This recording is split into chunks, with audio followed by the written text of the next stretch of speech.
Então, vamos começar o segundo dia do workshop. Agradecer novamente todos os presentes aqui, o pessoal que está acompanhando virtualmente. E vamos dar início com a palestra do Diego. Bom dia, boa tarde, para quem estiver em outro lugar do planeta. Meu nome é Di. É aqui um prazer estar aqui apresentando para vocês sobre como que a gente pega um pouquinho das curvas de luz, trata essas curvas de luz e consegue obter algum parâmetro que tem alguma conexão com alguma propriedade da estrela, né? Então, é basicamente a gente fazer aqui um pequeno tutorial, que vai ser no fim aqui da apresentação, e antes disso, eu vou fazer uma pequena introdução de algumas coisas e contextualizar outras. Voltando tudo. A ideia é fazer um pequeno guia, né, para a gente pegar alguma medida de curva de luz e transformar isso em alguma grandeza. Recentemente, a gente publicou um artigo que a gente mediu a amplitude de curva de luz e a gente relacionou com a idade estelar. Então, a gente vai fazer um exemplo disso também no Colab, para quem quiser. Depois é só ir modificando, quiser colocar para mais estrelas, outras estrelas, enfim. Fica a total critério de vocês, tá? E depois a gente vai deixar o notebook livre para que vocês usem, ok? Então, pode passar para mim, por favor, John? Ah, ele passa também? Ah, é verdade. Então, da onde eu vim, né? Eu vim do Laboratório Nacional de Astrofísica, que é em Minas, em Itajubá, numa cidadezinha muito boa de se viver. E eu sou pós-doc PCI lá. Eu digo isso porque em alguns lugares já me falaram que eles não sabiam que tinha um programa de também pós-docs lá. Então, por isso que sempre lugar que eu vou, eu sempre digo. E agora vai ter um evento que é muito importante, que é o LNA de Portas Abertas, que sempre foi feito nos outros anos, mas devido à pandemia, esse programa ele foi parado, que é o quê? Um dia no semestre são convidados várias pessoas, né, que elas se inscrevem e tal, e aí o ônibus leva todo mundo lá para o alto do pico, né? E, sabe, igual essa excursão de colégio, sabe? Que todo mundo vai pro zoológico e tal, etc., vai para um monte de lugar. Aqui vai todo mundo ver o pôr do sol, turbinado, né, que é um pôr do sol em cima do pico dos dias, e vai ter também a ambientação de como que é o trabalho do astrônomo, o que que acontece. Então vai ser muito importante, que vai ser a primeira vez dentro de 3 anos que é feito isso. Então, agora é dia 17, se eu não me engano, de setembro. Então, vocês podem se inscrever no site também para ir lá, ok? Então, o objetivo dessa apresentação é só fazer umas breves definições do que são curvas de luz, ok? Aí eu vou falar rapidamente de dados que estão disponíveis, mas o Léo já falou bastante, então eu vou falar de forma bastante reduzida. E alguns códigos também eu vou falar, em especial o Light Curve, que é um dos que eu mais uso, e os exemplos de aplicações que vão ser pelo Google Colab, ok? Então, só algumas definições, né? O que a gente vai falar? A gente vai falar sobre estrelas de tipo solar. Quando a gente fala estrelas de tipo solar, é que a estrutura delas remete ao Sol, à estrutura do Sol, né? Então, ela tem uma camada convectiva externa, né? Ela tem uma cromosfera magnetizada por um dínamo, turbinada por um dínamo, né? Que é gerado pela rotação e os movimentos do plasma, né? Então, na hora que eles se combinam, ele gera um dínamo autossustentável, né? Que ele se comporta de forma cíclica em diferentes escalas de tempo, tanto de dias, meses, anos, milênios, né? Então, dependendo do que você quer observar na estrela, aí você vai para um determinado tipo de instrumento ou outro, você faz um determinado tipo de estratégia ou outra, né? Então, quando eu falo sobre variabilidade de curva de luz, então eu estou falando sobre variabilidade magnética, né? Que ela se comporta seguindo o dínamo da estrela, ok? E essas estrelas que têm essa estrutura, elas têm mais ou menos entre 0,2 massas solares e 1,3 massas solares. Ok? Então é isso. Então, na hora que eu falo de variabilidade, ela é uma variabilidade gerada pela atividade magnética, né? Então, é uma das manifestações. E em curva de luz, normalmente a gente vê a manifestação preponderante da atividade fotosférica, que é na região um pouco mais externa na estrela.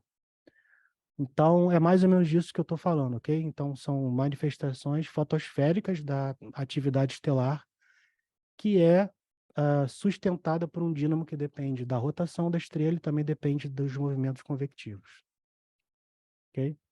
Agora vamos para o próximo slide, se ele abrir. Foi? Acho que foi. Então, mas essa variabilidade, como eu disse, ela tem inúmeras dependências, né? Ela tem dependência também do tipo espectral que você está, pela faixa espectral que você está observando, o momento que você está observando, e também qual é que é a região típica de formação de linhas que você está também querendo observar, né? Então, por exemplo, aqui no cálcio, que é um ótimo indicador da atividade cromosférica da estrela, é aqui nessas linhas que elas se manifestam nessa região, né? Então, elas estão te dando informações sobre como que a cromosfera está variando. Aqui, por exemplo, foi uma vez que a gente foi lá no Chile com HARPS e a gente monitorou totalmente a rotação de uma estrela jovem. Então, a gente vê que aqui a emissão cromosférica é um pouco menor quando ela está com a maioria das zonas ativas dela opostas a você, e na hora que essas regiões ativas viram para você, você percebe uma atividade maior. Isso é um sinal da rotação da estrela, né? Que ela está mostrando um lado mais afetado pela atividade, e logo depois ela mostra o outro lado que é menos afetado. Ok? Vamos? Ok. Então, como eu disse, o Sol ele se manifesta de diferentes formas em diferentes escalas de tempo. Então, aqui na banda G, que é uma banda fotométrica, que é mais ou menos nessa região aqui, de a altura na estrela, que é na fotosfera, a gente vê esses pontos pretos, que são as manchas, ok? São grandes manchas, e se manifesta aqui nesse espectro, nesse lado aqui do espectro, é mais ou menos no azul, ok? E aqui é o espectro em si, né, que a gente está vendo aqui, são as linhas espectrais, e essa banda é a soma do fluxo mais ou menos nessa região aqui, né? Então, quando eu falo de banda, é porque é nessa região onde a banda ela é constituída que os fluxos eles são contados, né? E aí a gente tem um número que seria um fluxo para aquela banda. Mas, como eu disse, o Sol ele se comporta de formas muito distintas, né? Como eu disse aqui, no cálcio é uma coisa, na banda G é outra, aí aqui já é na linha K, né? Aqui você vê que tem mais preponderância das plages, né? E aqui, essas regiões também elas são magnetizadas e elas contribuem para o cálcio. Então, você vai ter uma assinatura diferente na hora que você observa nessa faixa espectral. Então, tudo depende do que você está observando e por quanto tempo e como, né? Aqui já é em raio-x, aqui vocês estão vendo aqui essas super regiões aqui ativas, essas linhas fechadas, aqui que já é o raio-x que já é bem para cá, né? Já é energias muito maiores, onde tem outras transições que você também pode ter curvas de luz também, se você analisar de forma temporal, né? Então, como que tudo isso evolui no tempo, né? Todas essas quantidades, elas podem evoluir em inúmeras escalas de tempo diferentes, e cada escala de tempo está te conectando com um evento físico na estrela, por exemplo, né? Por exemplo, as manchas, elas podem estar te dizendo sobre a rotação da estrela. Elas podem estar te dizendo qual é que é a geometria dessas regiões ativas na superfície da estrela. Mas num tempo um pouco maior, você pode ver como que essas manchas elas somem e desaparecem. E aí você vai ter uma noção de como que é a escala de tempo que as manchas morrem e surgem novamente. Aí você já tem uma outra física ali para você poder analisar. Aí depois de um tempo, mais tempo ainda, você consegue ver ciclos na estrela. né, que são os ciclos tipo do Sol, de 10 anos, 1 ano. Então, se você monitorar isso por mais tempo, você consegue ter assinaturas cíclicas que são relacionadas a essas escalas de tempo um pouco maiores. E aí vai em diante, né? Então, mais ou menos, no caso das curvas de luz que a gente vai mostrar aqui, são variações no tempo em escalas de dias. Então, é a escala da rotação estelar, ok? Mas, antes eu me esqueci de falar, em escala de bilhões de anos, né, na hora que a gente determina a atividade ao longo de bilhões de anos, a gente não tem uma estrela que a gente monitora por bilhões de anos. Então, a gente precisa de várias estrelas em diferentes idades, muito parecidas entre si, que têm idades diferentes, e a gente tem a atividade média delas. Então, a gente pode construir uma relação entre como que a atividade média dessas estrelas, né, o campo magnético médio, evolui ao longo de bilhões de anos, né? Porque a gente está estudando estrelas que são muito parecidas com o Sol. Então, aqui a gente vê que esse índice aqui, eu chamo de R'(HK), que ele é basicamente a razão de fluxo entre a cromosfera e o fluxo radiativo da estrela. Então, é mais ou menos como se fosse uma porcentagem, assim. Ou seja, o fluxo é 10 a 5 vezes menor do que o fluxo bolométrico da estrela. Então, quanto maior essa razão, mais ativa é a estrela. Okay? Essa não é a única forma de você medir, e se você muda um pouquinho as definições disso, você tem outras coisas que começam a acontecer nesses índices. Então, só para deixar claro, assim, esse é um dos índices, uma das manifestações de você medir atividade cromosférica. Então, na hora que você relaciona isso com a idade, a gente vê essa tendência que nos diz que estrelas que nascem, assim que elas nascem, elas têm um nível de rotação muito alto, né, porque elas herdaram o momento angular da nuvem, que se colapsou, e aí elas têm uma série de níveis assim de rotação diferentes, mas com o tempo elas vão perdendo o momento angular e convergindo para uma lei de decaimento comum, que a gente chama de lei de Schumann-Nitz, ok? E essa lei, ela é ditada por essa curva aqui que a gente determinou. Depois de um determinado tempo, por uma determinada massa e metalicidade, a gente tem uma lei única de decaimento para essas estrelas.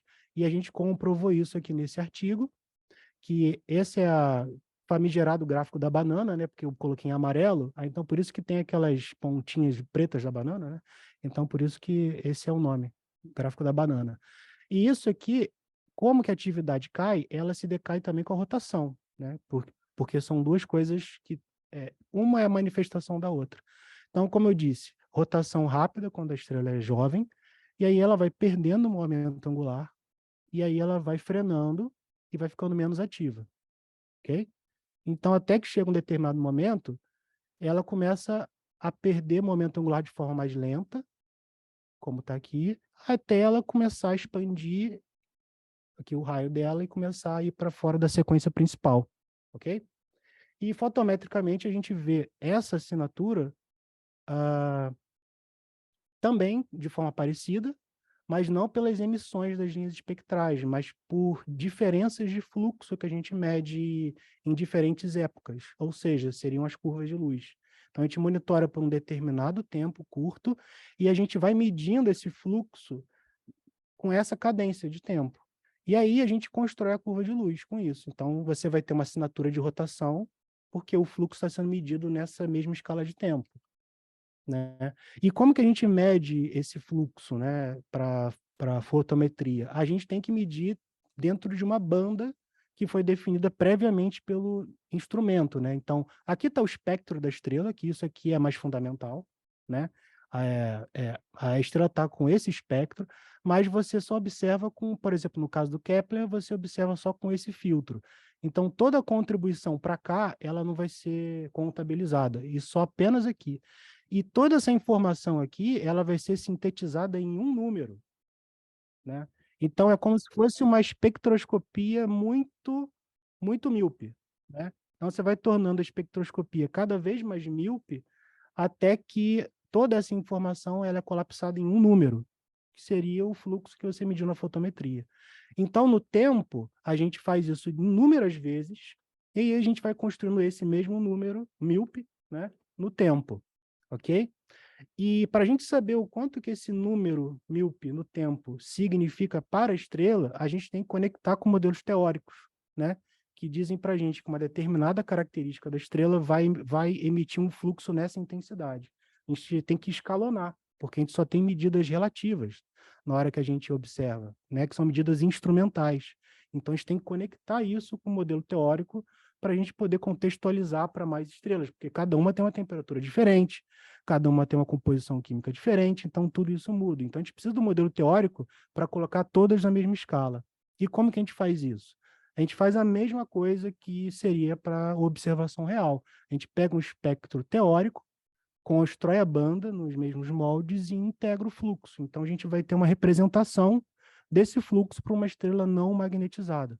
E aí a gente escalona isso em medidas reais. Então é mais ou menos assim que a gente faz, ok? Então, aqui é só você mudar o filtro que você vai tendo outras calibrações de fluxo. Então, é uma questão que é clássica, feita assim, na literatura, né? Então, aqui é o trabalho da Geisa, que ela fez a calibração de fluxo para várias estrelas diferentes. Aqui a gente mostra um exemplo, né? Aqui é um espectro teórico, e aqui é esse mesmo espectro teórico já pesado pela banda do TESS, tá vendo? Que tem contribuições aqui que ele nem conta, né? Então, é essa banda aqui que vai te dar. A gente soma todo esse fluxo e vai ter um fluxo teórico, que a gente faz uma calibração com a temperatura, ok? E aqui é a banda do Kepler e do TESS. Elas são razoavelmente semelhantes aqui na temperatura do Sol, mas quando você vai para as temperaturas um pouco mais frias, a banda do TESS tem um fluxo um pouco maior. Por quê? Porque ela é mais deslocada para o vermelho, onde as anãs M têm uma contribuição relativa um pouco maior, né? Porque elas são mais frias.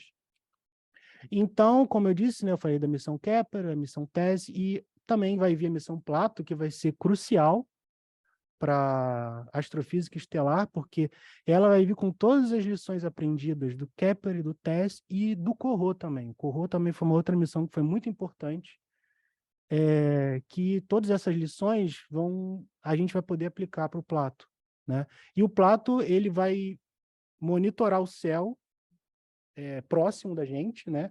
Em grandes campos de visão por mais tempo, porque o Kepler ele foi um grande campo de visão, mas foi só num local parado por muito tempo. Então, as estrelas eram muito, muito fraquinhas, então você não conseguia ter uma caracterização boa delas, porque um telescópio ia demorar muito tempo para derivar parâmetros precisos dessas estrelas. O TESS já foi por um outro caminho, estrelas próximas, você consegue caracterizar. No entanto, ele tem uma cadência, ele tem um tempo de observação em cada setor muito curto, que privilegia só planetas pequenos em torno de estrelas pequenas. Então, com 27 dias, você consegue detectar vários planetas em torno de estrelas de baixa massa, mas é mais difícil em outras estrelas um pouco maiores. E o Plato, você vai ter uma cadência bem maior, eu não me recordo agora quanto, que vai ser a janela, mas ele vai meio que fazer um meio campo aqui dessas duas coisas, né, Adriana? Quanto de tempo que vai ser o Plato? Ah, sim, ok. 4 anos. 4 anos que o Plato ele deve durar, até um pouco mais. Então vai ser uma missão que vai ser muito importante para a gente e também tem participação brasileira, né, a Plato. Então, como que a gente mede essas coisas, né? Então, na hora que o TESS ele aponta para uma estrela, aqui é uma representação do que a gente chama de Target Pixel Files, que é só cada pixel aqui no TESS são 27 segundos de arco, aliás, 21 segundos de arco. Então, a gente pega a contribuição aqui da estrela e cria uma máscara, ok? E nessa máscara, a gente integra todo o fluxo que está nessa região, no tempo, e aí a gente obtém uma curva de luz, ok? Aqui é um outro caso de uma outra estrela. E aí a gente tem que fazer uma série de correções também, de fundo de céu e tal, etc. Então aqui eu vou mostrar para vocês um passo a passo do que simplificado do que foi feito no paper, mas que a gente consegue reproduzir para algumas estrelas a mesma coisa, ok? Então agora eu vou abrir para vocês o Colab para mostrar como que eu abro o Colab aqui. Alguém tem alguma pergunta, alguma questão? Vocês podem interromper também, tá? Vocês podem fazer qualquer tipo de pergunta que... Ok, vamos lá. Você que vai rodar? A gente vai compartilhar com vocês esse Colab. Então, a gente vai mostrar aqui, a ideia é fazer um exemplo de como que a gente tem a curva de luz de uma das estrelas da nossa amostra. E com isso a gente vai calcular a amplitude dessa estrela, de quanto que a curva de luz vai para cima e vai para baixo. E essa amplitude ela é uma medida do quão contaminado por regiões ativas a estrela está, ok? Então, conforme a estrela vai perdendo o campo magnético, ela vai decrescendo essa contribuição de regiões ativas na superfície, né? Porque a estrela vai perdendo o momento angular, girando mais devagar. Então, com isso, deu certo? Tá rodando? Ok. Então, a gente consegue construir uma calibração também de idade. Então, aqui a gente vai mostrar para uma estrela como que essa calibração ela age, ok? Então, a gente vai medir a amplitude, vai jogar a calibração dela e vai ter uma idade. E aí a gente vai ver o que essa idade, se ela bate com a idade isocronal da estrela, etc. E aí vocês podem fazer depois, futuramente, para qualquer outra estrela que seja parecida com o Sol, por exemplo. Assim, é claro que é uma forma muito mais simplificada de fazer do que foi feito no paper, mas é uma forma direta que você logo já tem alguma medida de idade na estrela. Ok? Quanto tempo eu tenho?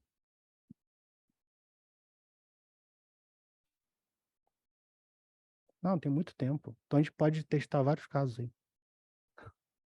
15? Ok.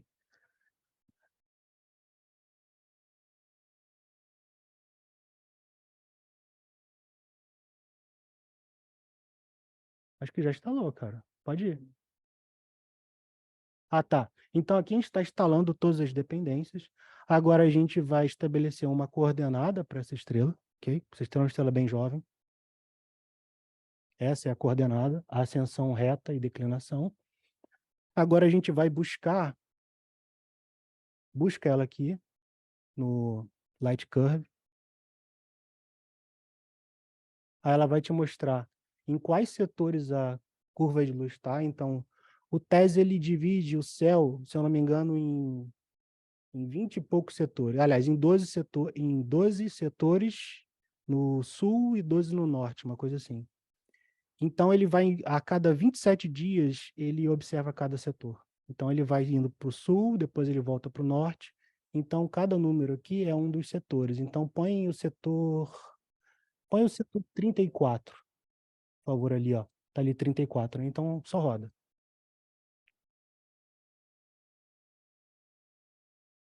Tá vendo aqui que eu coloquei missão TESS, mas depois, se vocês quiserem, você pode botar Kepler, etc. Então, ele mostra aqui, né? Vai ser só o setor 34 e a gente baixa o setor. Ok. Aqui é um código, mas que não se aplica aqui, mas põe. Só mesmo para caso você pegue mais de um setor, aí ele junta tudo e faz uma curva de luz só, né? Mas como a gente só está pegando um setor, então isso não vai ser importante. Aí você transforma tudo em x, y e y erro, né? O fluxo, x o tempo e y o fluxo. Só conserta tipo alguns problemas que possam ter ali nos valores. E aqui está a curva de luz, né? A estrela, ela gira em torno de 5 dias, ok? E ela tem uma amplitude que ela vai diminuindo essa amplitude, né? Isso aqui é porque as regiões ativas elas vão evoluindo no tempo também. Então, você, além da informação da rotação, você também tem a informação de como que essas regiões elas vão se diluindo e vão ressurgindo na atmosfera, né? Então, desce aqui. Aqui você pode também calcular a rotação da estrela. Medidas independentes nossas, que a gente até já publicou, deu em torno de 5 dias, sem pseudoteste, né? Desce aqui. Quanto que ela dá? Clica aqui. Essa curva de luz dá 5,2 dias. Então, tá ok. E você também pode extrair também as informações fotométricas que estão na própria curva de luz. Então, a curva de luz, ela tem essa função aqui, meta, que você consegue saber qual é que é o CCD que está lá, qual é que é o setor, por quanto tempo ela foi observada, se tem contaminação próxima da estrela, qual é que é o erro da curva de luz. Então, se você só digitar lc.meta, você vai ter todo um header, né? Você vai ter todo um cardápio do que a estrela tem. E aí aqui você calcula a amplitude, o que eu estou fazendo aqui? É só você pegar o percentil inferior da curva de luz e também o percentil superior e você divide pela média, ok? Então é só uma medida relativa da amplitude da curva de luz, ok? Aí você vai ter essa medida da amplitude e aí isso aqui é só tipo uma medida do erro que a Geisa fez, qual que seria o erro para uma determinada magnitude para essa cor de luz. Aí aqui a gente tem a amplitude menos esse erro, ok? Que esse erro seria um número basal que a gente corrige porque quando a estrela é mais fraquinha, a gente tem mais erro, né? Durante o mesmo tempo, né? Então, o erro é um pouco maior porque a contagem é um pouco menor, né? Então, a gente tem que levar isso em conta, porque estrelas mais distantes, elas são mais fraquinhas e a gente tem um erro maior. Então, às vezes, a amplitude não é a amplitude real, é apenas um ruído, tá? Então, a gente tem que descontar esse ruído. Então, aqui a gente faz aquele escalonamento modelo teórico que a Geisa fez e multiplica uma amplitude pelo fluxo teórico. Faz aqui. Já fez? Ok. Agora você roda novamente aqui. Está em torno de 4, ok? 4 vezes log de fluxo igual a 4, ok? Então, é 10 elevado a 4 erg por centímetro quadrado por segundo. Okay? E na hora que a gente aplica isso na calibração de idade, dá uma idade de 500 milhão de anos. Ok? Então, essa é a idade da estrela. E acho que no paper do John, que foi com espectroscopia e tudo que a gente sabia da estrela, também deu 500 milhão de anos.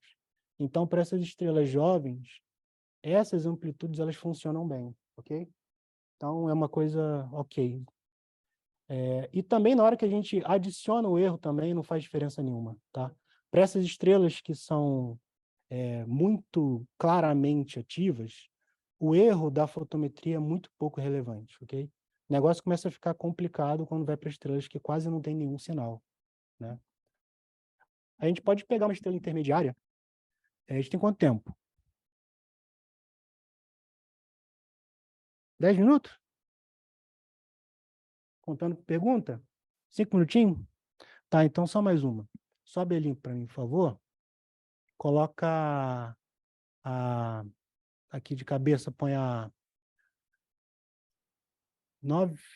105, 184. 184. Ok. Tá aqui a coordenada. Calma aí que ele vai te dizer qual é que é o setor que a gente vai usar. Ponha o setor 1 mesmo. Essa estrela, ela tem em torno de 2 bilhões de anos de idade.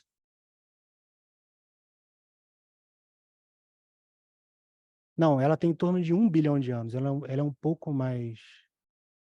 Ela é um pouco menos ativa. Então, ela já vai ter um fluxo um pouco menor. Ela já vai ter uma amplitude bem menor. Tá vendo que durante essa janela, a outra estrela já tinha várias rotações?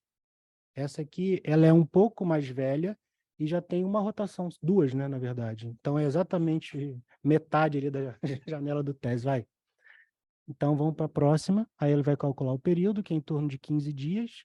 O período espectroscópico também, que eu já medi, usando as linhas do cálcio, que é muito mais confiável, também dá 15 dias, tá? Então, essa medida é real. Aqui é a temperatura da estrela, a gente faz também a calibração. E espero que dê... dá quase 1 bilhão de anos, né? 0,7, né? Então a calibração ela mostra que a estrela é um pouco mais velha, ok? E aí tem um problema, porque se você for para... Roda essa aqui de novo, mas para um outro setor. Põe o setor 28, por exemplo.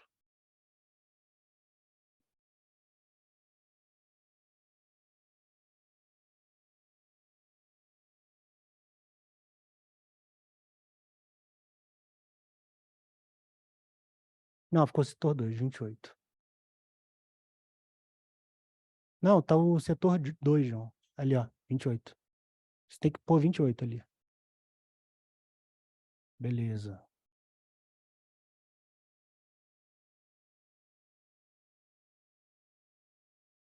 Dá para ver que essa curva de luz está bem, né? Parece que pegou na metade ali, depois sobe. Enfim, essas curvas de luz, elas têm muitas sistemáticas também, que elas não são perfeitas, por isso que a gente, no paper da Geis, a gente construiu um procedimento próprio para construir isso, ok? Para poder, né? Porque aqui é só um exemplo simples, mas mostra que já dá para fazer alguma coisa, mas tem que ficar sempre com uma certa desconfiança de coisas feitas de forma, assim, bastante industrial, né? Então sempre tem que dar uma olhadinha para ver se faz sentido. Vê aí qual é que é o período que vai dar para essa estrela. Eu acho que deve dar quase a mesma coisa, a metade, tá vendo? É porque esse pico aqui, ele é o pico real, tá? Que essa é uma das limitações dessa técnica, que você pode cair sempre na metade do período. Aí você continua rodando aqui, 3,6, pode ir. Qual é que é a idade que deu? 1 bilhão de anos, tá vendo? Então dá para ver que a amplitude da curva de luz para essas estrelas também varia no tempo, né? Então, um momento que foi o setor 28, a amplitude está dando 1 bilhão de anos de idade, mas no momento que foi setor 1, estava dando 0,7. Isso mais ou menos conecta com o que o John fez, que ele mostrou que o filling factor, dependendo do momento do ciclo, ele sobe ou ele desce, né? Então, a amplitude faz a mesma coisa, porque é mais ou menos o mesmo efeito, é mais ou menos a mesma coisa que está acontecendo. Então, na hora que a gente analisa em momentos diferentes, a gente pode ter resultados um pouco diferentes. É claro que não vai dar 14 bilhões de anos, mas vai dar uma coisa um pouquinho para cima, um pouquinho para baixo. Você tem que sempre ter um olhar crítico sobre isso, ok? Pronto. Agora vamos para a apresentação, só para finalizar. Alguém tem alguma pergunta? Ok. Eu tenho, eu botei no chat, não sei se dá para ver. Oi, quem está falando? Tudo bom? Meu nome é Laura, tudo bom? Ah, oi, Laura, tudo bom? Então, a minha pergunta é a seguinte, usando esse algoritmo, essa metodologia que está mostrando para a gente, qual é o limite de massa estelar que dá para calcular a idade? Porque eu sei que, eu não trabalho com isso, mas eu sei que é bem difícil calcular a idade para estrelas que têm a massa muito pequena. E eu tenho uma dificuldade enorme de encontrar isso na literatura. Então, eu queria saber se dá para usar isso que estás mostrando para gente, para calcular a idade de estrelas menos massivas, tipo anãs vermelhas, esse tipo de coisa. Sabe qual é o limite? Olha, o limite ele depende muito da temperatura da estrela. A calibração de fluxo que está ali mostrada, eu acho que eu mostrei um pouco antes nos outros slides, você pode usar até 3.000 Kelvin, ou seja, você consegue usar a calibração de fluxo até 3.000 Kelvin. Mas a calibração de idade, a gente precisa, primeiramente, a gente precisa inicialmente calibrar a idade com as anãs M. E as idades das anãs M são muito complicadas, a gente não tem muita informação de idade dessas estrelas. O que daria para fazer, caso a gente soubesse assim, a idade de uma amostra reduzida de estrelas anãs M, seria fazer a mesma coisa e calibrar para essas idades, para essas massas menores. Mas eu creio que não vai funcionar caso a gente aplique diretamente essa equação. Por quê? Porque essas estrelas têm uma amplitude um pouco maior, porque o fluxo fotosférico delas é menor, né? Então, a amplitude delas vai ser bem maior. Então, elas teriam uma idade muito jovem do que realmente seria a idade dela, sabe? Porque ela teria uma amplitude muito grande. Então, teria que ser feito alguma calibração de idade em função da massa também. Então, caso fosse incluir estrelas parecidas com o Sol e também anas M, a gente teria que ter uma outra variável nessa calibração, que seria a massa, né, para ter uma correção de massa. Né? Então, é uma coisa que é muito importante. Então, acho que até a anãs K já começa a dar problema. Então, essa, Entendi. entendeu? Eu, tipo, tenho limite inferior, mas tipo, tu consegue limitar o mínimo de idade, mas não consegue dizer. Tá, entendi. Exato.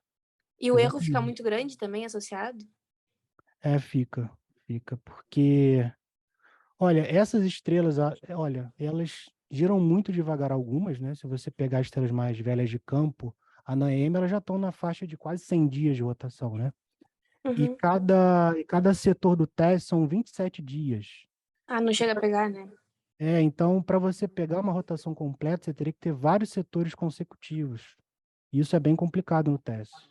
Mas eu acho que daria se você fosse para o campo contínuo do teste, que pega quase um ano. Daria sim. Mas eu não conheço nenhuma calibração que inclua na M. Essa é uma boa pergunta que você fez.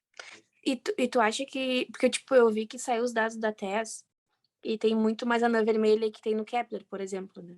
Sim. Só que eu tava procurando exatamente, tipo, anãs vermelhas, tipo, muito mais frias, tipo a TRAPPIST-1, entendeu? E Sim.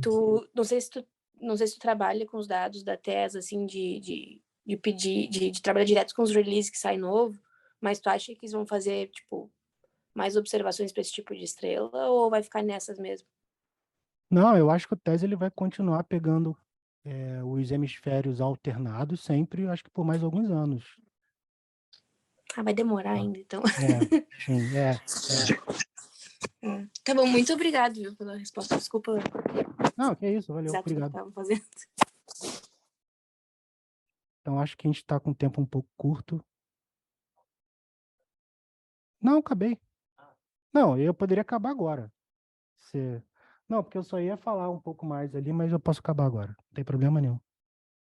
Então, vamos acabar? Alguém tem alguma pergunta a mais? Tá bom, gente. Então, qualquer coisa, tem mais... Tá, eu posso responder.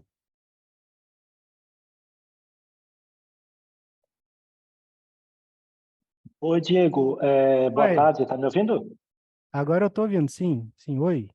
É Bernardo aqui. Oi, Diego, Bernardo. é só uma dúvida naquele slide que tu mostrasse a fotometria, vocês escolheram aqueles pixels ali, né, e integram, né, uma fotometria. Né, mas qual o critério que vocês usam para selecionar esses pixels? Porque normalmente uma fotometria de abertura ou até uma fotometria por PSF, né, existe o critério. Qual é o critério que vocês têm para montar esse polígono? Isso seria uma fotometria de um polígono, uma coisa assim, não uma fotometria de abertura simples ou PSF? Seria fotometria de abertura simples. E olha só, mas aqui a gente está pegando, se eu não me engano, nesse plot, eu acho que a Geisa computou, eu acho que o contraste de fluxo do fundo com o fluxo da estrela. E aí eu acho que quando estava, acho que alguns sigmas acima, aí ela definiu essa máscara. Depois dessa máscara a gente vai descontar várias coisas ainda, sabe? Mas ela é só para computar inicialmente o fluxo da estrela. Mas eu acho que o critério foi alguns sigmas acima do fluxo médio do fundo, né? Mas é isso só. A gente computa esse limite e dentro desse limite a gente integra os fluxos em cada pixel. Vamos agradecer novamente